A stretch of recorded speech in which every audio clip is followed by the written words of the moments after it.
linasema, je, inawezekana kuanguka tena baada ya kuokoka?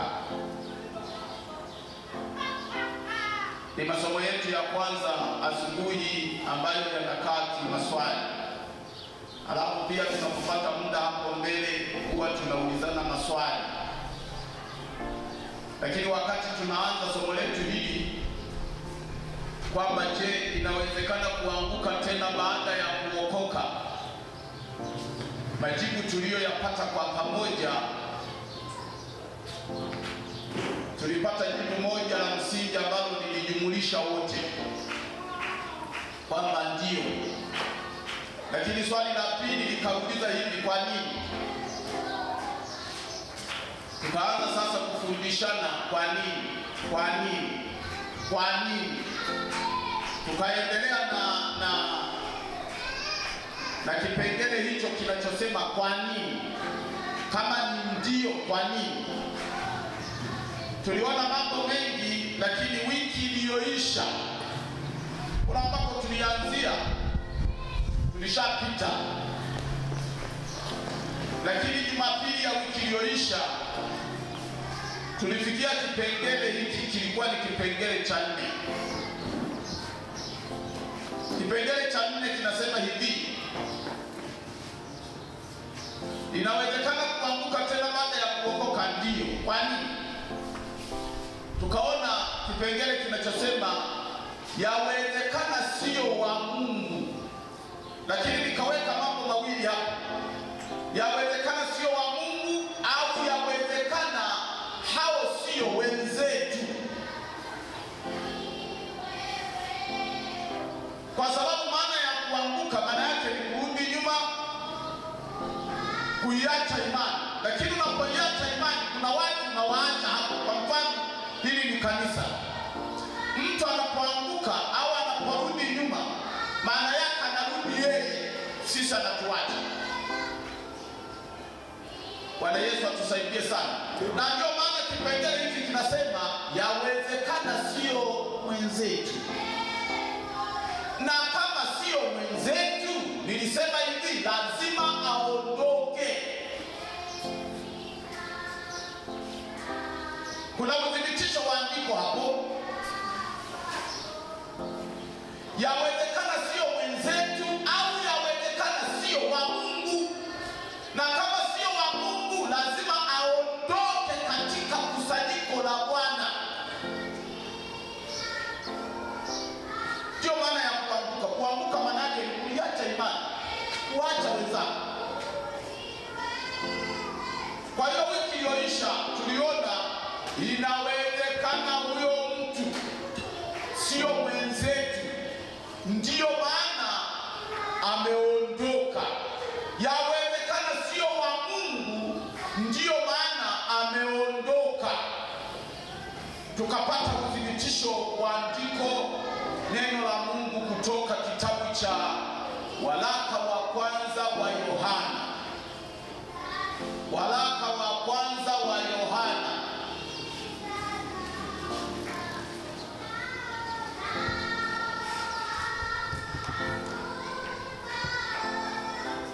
Waraka wa kwanza wa Yohana sura ya 2 mstari wa 19.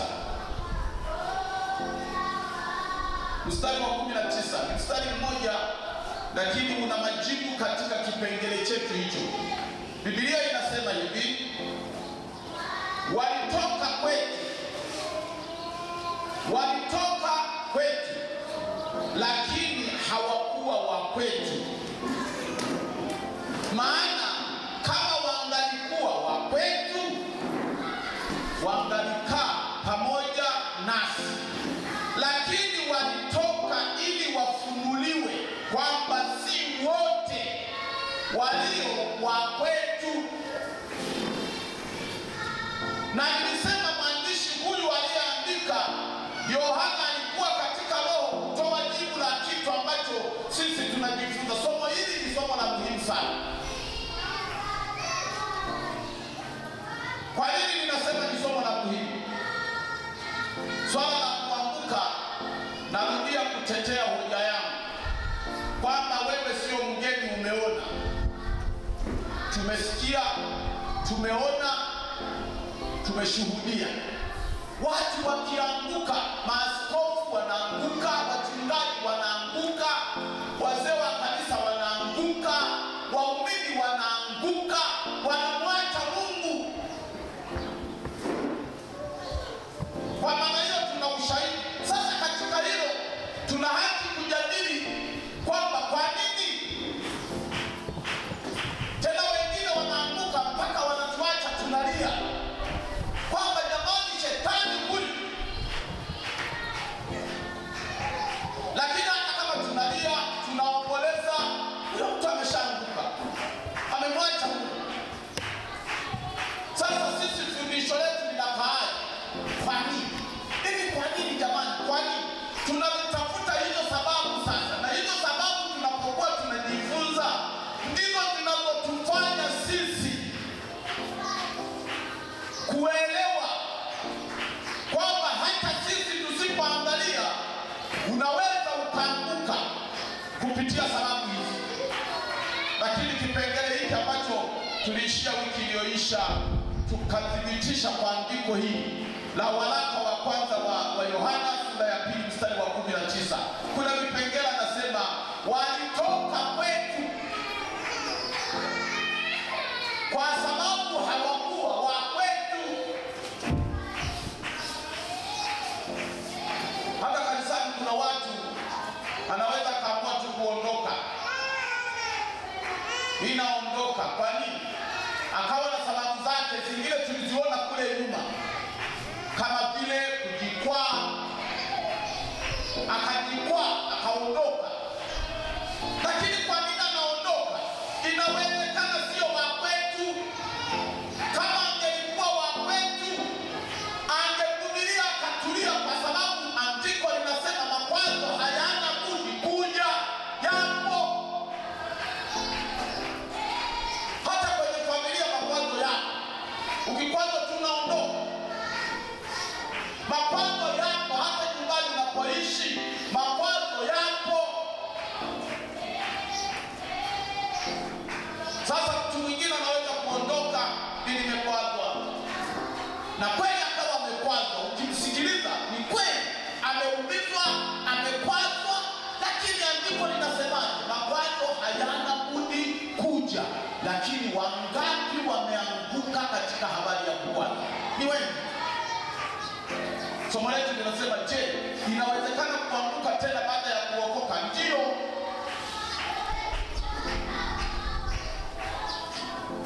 Lakini sababu nyingine ambayo tumeiona hapa, ambayo tunamalizia, ndio tutakwenda kuiona sasa. Yawezekana sio mwenzetu. Ukitaka kudhibitisha kwenye makanisa haya, hata hapa kuna watu wengi tu inawezekana wamepitia kukwazwa kwenye kanisa hili, lakini wapo tu. Wangapi mmekwazwa hapa? Wangapi mmewahi kukwazwa hapa kanisani? Yaani hapa na bado mpo.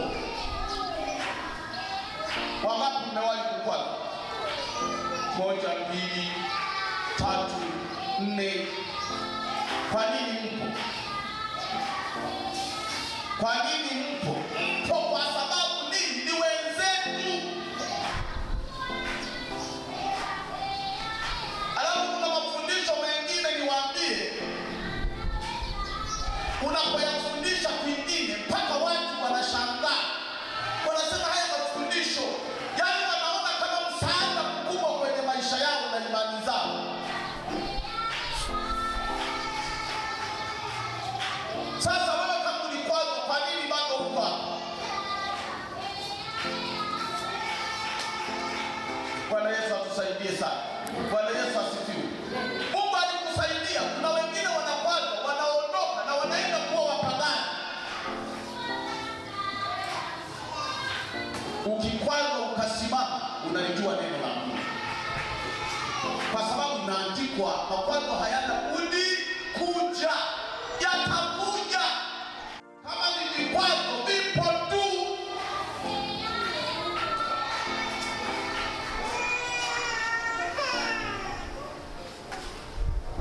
Ukisimama umelijua neno la Mungu.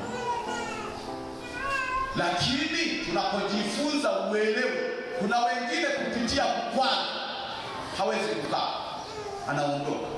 Lakini kwa nini anaondoka? Sio wa kwetu.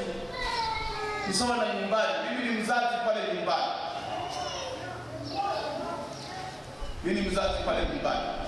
Mtoto akikosea unamtandika kabisa mpaka unajua kwamba umemtandika.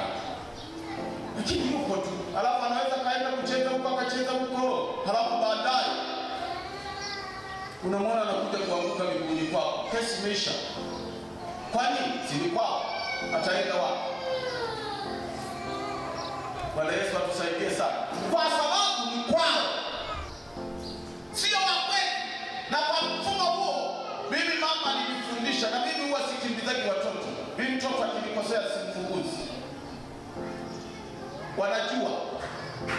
Kama naanza kumkimbiza hivi, nikaanguke na dunia yote inione, ni mtoto utanipata wewe la hivi. Namwambia kimbia nenda, alafu utanikuta. Si hapa kwa nyumbani, utaenda wapi? Utaenda wapi? Je, inawezekana kuanguka tena baada ya kuokoka? Ndio. Sababu nyingine inasemaje? Inasema kupungukiwa uwezo wa kumtambua shetani. Sababu nyingine inayofanya watu waiache imani ni kupungukiwa uwezo wa kumtambua shetani. Yaani kupungukiwa uwezo wa kumtambua shetani. Naomba nisikilize. Sababu nyingine ya muhimu ni kupungukiwa uwezo wa kumtambua shetani. Naposema shetani ni adui, yaani ule uwezo wa kumtambua adui yako. Nayo ni sababu ya kuanguka. Kama umtambui, utakuwa makini kweli.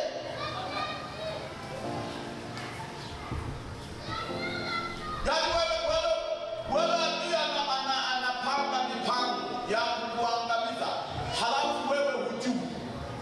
Si unaangamizwa tu kwa urahisi. Yaani kupungukiwa uwezo wa kumtambua shetani. Hiyo nayo ni sababu ya watu kuanguka.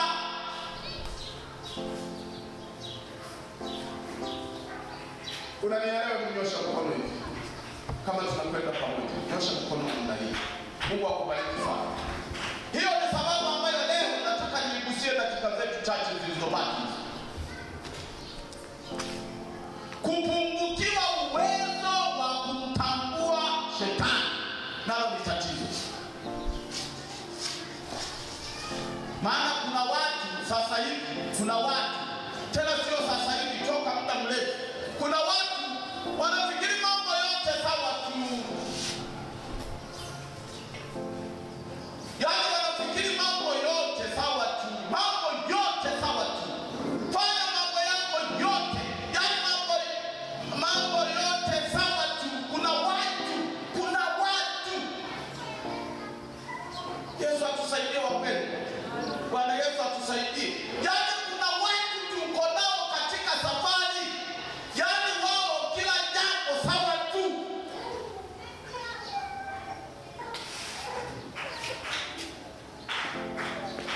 Bila shetani yeye hajui, bila Mungu yeye hajui. Anafanya tu, lakini ni mwenzetu. Shida inayomsumbua nini? Kutokutambua sasa. Yaani hana uwezo wa kumtambua shetani. Hana uwezo. Na huyo mtu ni maskini, ni mnyonge, ni mtu ambaye hawezi kabisa kusimama. Mtu ambaye hana uwezo wa kumtambua shetani.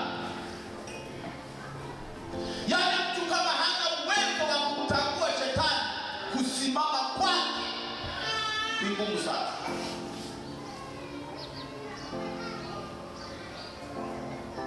Yaani kama umtambui shetani, kusimama kwake ni ngumu mno. Ninaposema jambo hili pia niseme na kufundisha ukweli kabisa. Shetani yupo. Na ana mambo yake.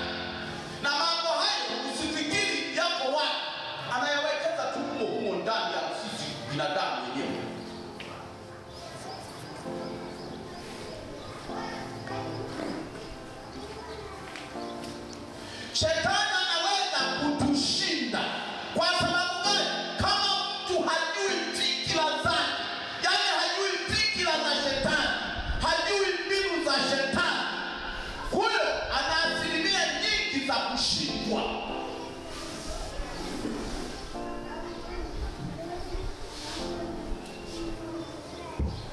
Ni sawa na mtu aliyewekewa mtego.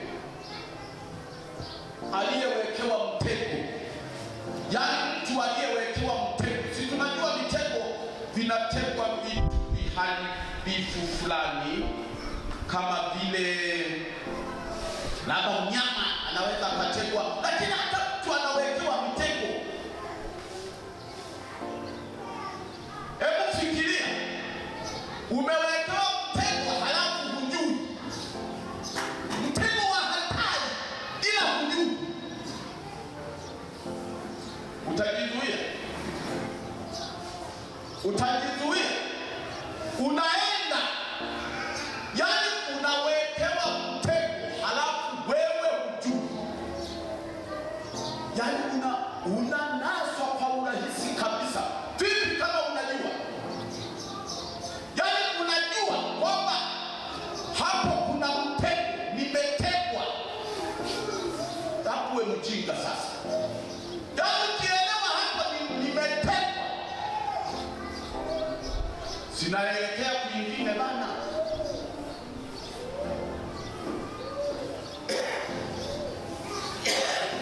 Nimeukumbuka ushuhuda huu mara nyingi huwa ninausema hapa, lakini ni taarifa ambayo ilitokea hapa Kahama. Kutoka huko sijui wapi huko, walisema huko, walitangaza kwenye vyombo vya habari. Bibaba mmoja lilimchinja mke wake, lilimchinja likamuua, likatoa haya ni matiti, ni maziwa. Matiti ni mwanaume, linataka kutajirika. Limeambiwa kichwa cha mtu ni pesa, maziwa yake, matiti yake ni pesa. Usiku kaingia, akatandika, nafikiri kitanda kitandika vizuri tu. Hebu sema amen. Alitandika kitanda vizuri vizuri, anajua mume wangu yupo. Akatandika kitanda, akatandika kitanda. Wakaenda kulala kama kawaida. Unapojua amelala usingizi, linamwangalia vipi, inakiona kichwa, inaangalia maziwa, sijui inayashika na kuyashika, linaanza yani haya leo. Anaona ilikuwa ni shenzi kuliko mashenzi mengine. Hivi naelewa kule nilikoanzia sentence yetu. Yani ukiwekewa mtego halafu wewe ukawa hujui, lazima unaswe, ila ukijua unakimbia. Yule mama alikuwa hajui, kama angejua asingekaa.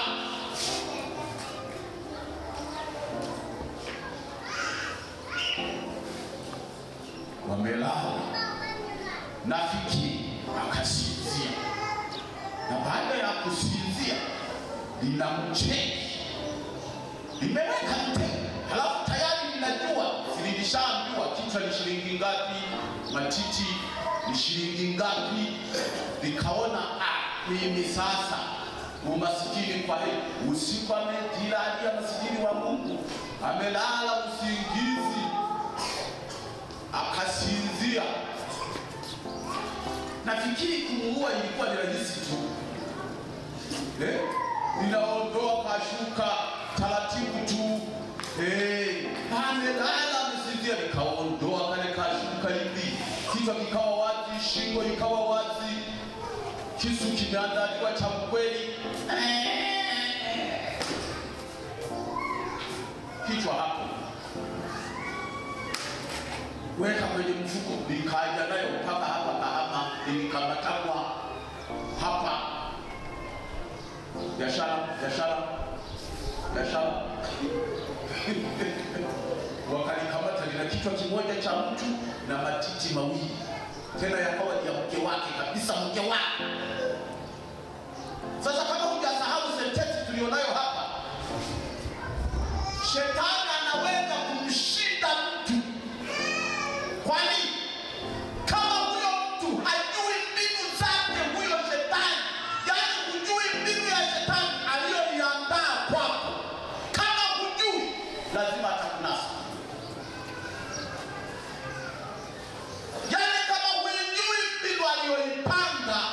lazima atakunasa.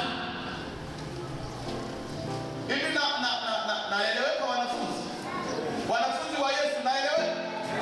Yaani kama hujui, Biblia inasema hivi, kama utajua kwamba mbinu ya shetani, kwa mfano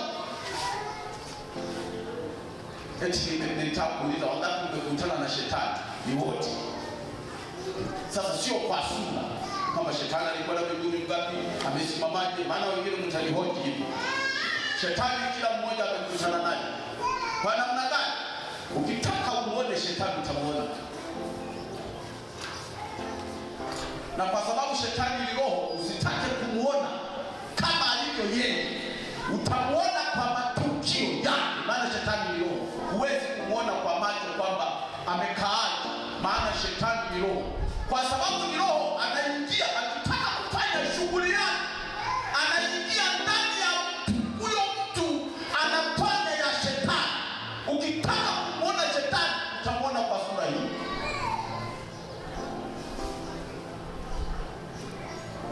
Sasa usipojua mbinu ya shetani atakushinda. Unanielewa mtu wa Mungu? Usipojua mbinu za shetani, ndugu yangu mwanafunzi wa Yesu, shetani atakushinda. Ila ukizijua kama mfano huo niliokupa. Maana shetani ana mitego, akimtaka mtu anamwekea mitego. Na wewe uliyetegwa ukijua nimetegwa, unajiepusha. Nimekupa mfano wa yule mwanamke kwa sababu hakujua aliwekewa mitego na mume wake. Na kwa sababu hajui alikufa yaani. Hata mimi, hata wewe unaweza kufa kabisa kwa urahisi mno. Kama umewekewa mtego halafu hujui, utafanya? Kama mtu anataka kukuua akaweka sumu kwenye chakula halafu hujui, si utakula tena kwa kujilambia. Unakula pale na vifungu umekula sumu rafiki yangu. Unaanza kutelea, nimeshiba, leo nimeshiba. Kama mtu mmoja na yeye mtu mmoja tulisimuliwa hivi, kuna mtu mmoja alikuwa na mke wake. Halafu yule mke wake akawa anazini na daktari mmoja. Sasa yule kijana akaugua. Baada ya kuugua akapelekwa hospitalini. Alipofika hospitalini akapokelewa na yule daktari anayezini na mke wake. Sawa? Sasa ile daktari nikasema hivi, sasa si wakati wa kumaliza huyu ili tule maisha. Wanawake Bwana asifiwe. Haleluya, haleluya, haleluya. Ile ni Bwana nikasema hivi, si wakati sasa wa kumkandamizia hapo huyu bwana ili tule maisha. Haya, uwezo huo ninao. Sasa tutafanyaje? Wewe unaumwa ndugu yangu. Haya, amelazwa sasa. Sasa nikasema hivi, ngoja na mkausha huyu mtu. Nikawa nimeandaa sasa sindano ya sumu. Impige sindano ya sumu hapo. Ameokoka, yule kijana ameokoka. Halafu mke wake na yeye alikuwa ameokoka, ila ni shetani. Maana shetani tuseme tumwelezee huyo mwanamke ni pepo mzima ndani ya wokovu. Ile daktari nikamchoma sindano ile kijana ya sumu. Nikampiga sindano. Yule kijana alipata maumivu makali mno siku hiyo, ila hakufa. Hebu ngoja nikwambie Yesu alipofanya maajabu. Hangaika yule kijana, kahangaika, ile dawa ikafika mahala ikawa imetulia. Na baada ya kutulia yule kijana akasikia nguvu. Unacheki wewe. Akasikia nguvu siku hiyo. Alikuwa hana uwezo wa kusimama, akasimama. Alikuwa hawezi kula, akala. Halafu asubuhi anakuja daktari kumsalimia. Anafikiria atakuta amededi. Halafu anamkuta ni kijana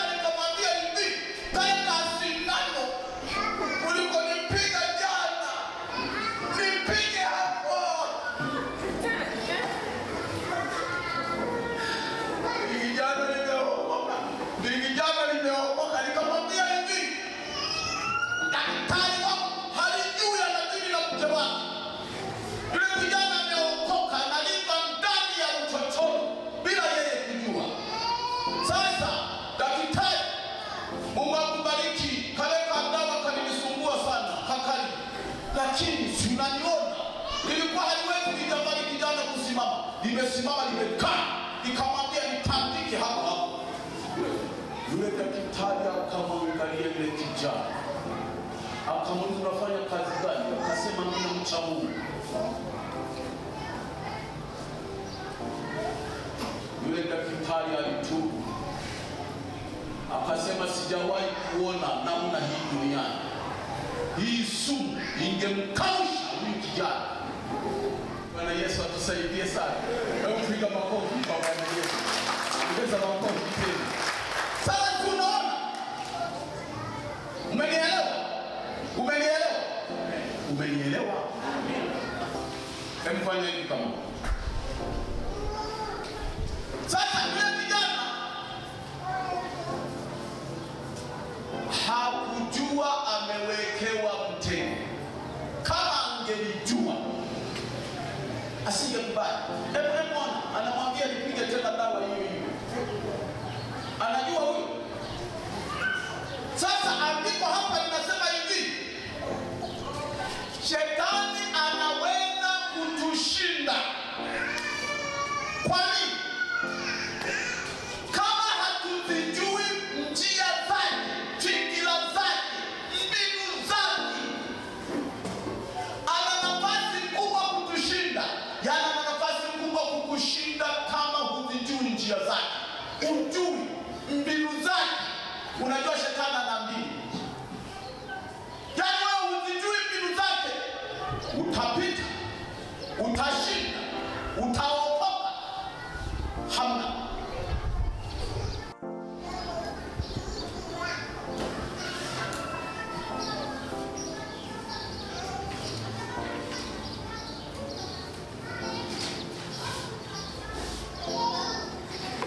Pigia Yesu makofi na pigia. Ongeza makofi tena.